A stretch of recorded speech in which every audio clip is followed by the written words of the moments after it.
பிரபல யூடியூபரான ஏட்டோடி நந்தா 4 நாட்களுக்கு முன்னாடி அவருடைய கேர்ள் ஃப்ரெண்டை ரிவீல் பண்ணாரு. இந்த நிலையில நேத்து அவர் கல்யாணமா இருக்கிறதா நியூஸ் வந்திருக்கு.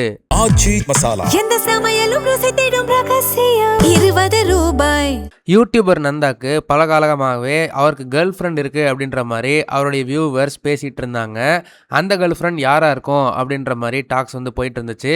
அந்த சமயத்தில் அவரோட வீடியோவில் ரெகுலராக கமெண்ட் போட்டுட்டு இருக்கிற தட் வடக்கு கேர்ள் அப்படின்ற ஒரு ஐடி தான் அவருடைய கேர்ள் ஃப்ரெண்ட் அப்படின்ற மாதிரி அவருடைய வியூவர்ஸ் பேசிக்கிட்டு இருந்தாங்க. ஆரம்பத்தில் அந்த ஐடி வெறும் ஒரு அனானிமஸ் ஐடி மாதிரி செயல்பட்டு இருந்த சமயத்தில் கொஞ்ச நாள் கழிச்சு இன்ஸ்டாகிராமில் அதுக்குன்னு அஃபிஷியலாக ஒரு ஐடி ஒன்று திறந்தாங்க. அந்த ஐடி ஓப்பன் பண்ண கொஞ்ச நாள்லேயே பார்த்தீங்கன்னா ஏட்டோடி நந்தா அந்த பொண்ணு கூட இருக்கிற மாதிரியான ஃபோட்டோஸ் எல்லாமே ஷேர் பண்ணியிருந்தாங்க.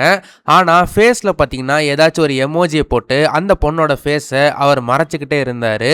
அந்த பொண்ணுடைய ஃபேஸை மறைக்கிறதுக்கு முக்கிய காரணமாக 2 விஷயங்கள் சொல்லப்பட்டுச்சு. ஒன்று, அந்த பொண்ணோட ப்ரைவசியை மதிக்கிறதுக்காக அவங்களோட ஃபேஸை பிளர் பண்ணிட்டாங்க அப்படின்ற மாதிரி சொன்னாங்க. இன்னொன்று, அந்த மாதிரி ஏட்டோடி நந்தாக்கு கேர்ள் ஃப்ரெண்ட்ஸே இல்லை, இது அவங்களே போடுற ஃபேக் ஃபோட்டோஸ் அப்படின்ற மாதிரி இன்னொரு டாக்கு போயிட்டு இருந்துச்சு.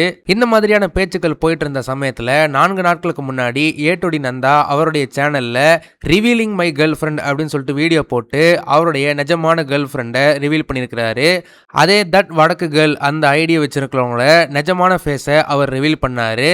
அந்த பொண்ணுடைய பேர் இந்திரா பவதாரணி ரமேஷ் ராம். இவங்க 2 பேருமே ஏட்டோடி நந்தா போற ஜிம்ல தான் முதல் முறையை மீட் பண்ணியிருக்கிறாங்க. அப்படியே மீட் பண்ண 2 பேருக்குள்ளுமே இப்போ நல்ல ரிலேஷன்ஷிப் வந்து இப்போ அது லவ்வா மாறி இப்போ அவங்க கல்யாணம் பண்ணியிருக்கிறதா நியூஸ் வந்திருக்கு. இந்த விஷயத்தை கேள்விப்படும் போது உங்களுக்கு எவ்வளோ சந்தோஷமா இருக்கு அப்படின்றத மறக்காம கமெண்ட் செக்ஷன்ல சொல்லுங்க. இந்த வீடியோ உங்களுக்கு பிடிச்சிருந்தா மறக்காம லைக் பண்ணுங்க, ஷேர் பண்ணுங்க. இதே மாதிரி தொடர்ந்து நிறைய இன்ட்ரெஸ்டிங்கான வீடியோஸ் பார்க்க வீட்டா கிஸ் சேனலை சப்ஸ்கிரைப் பண்ணுங்க.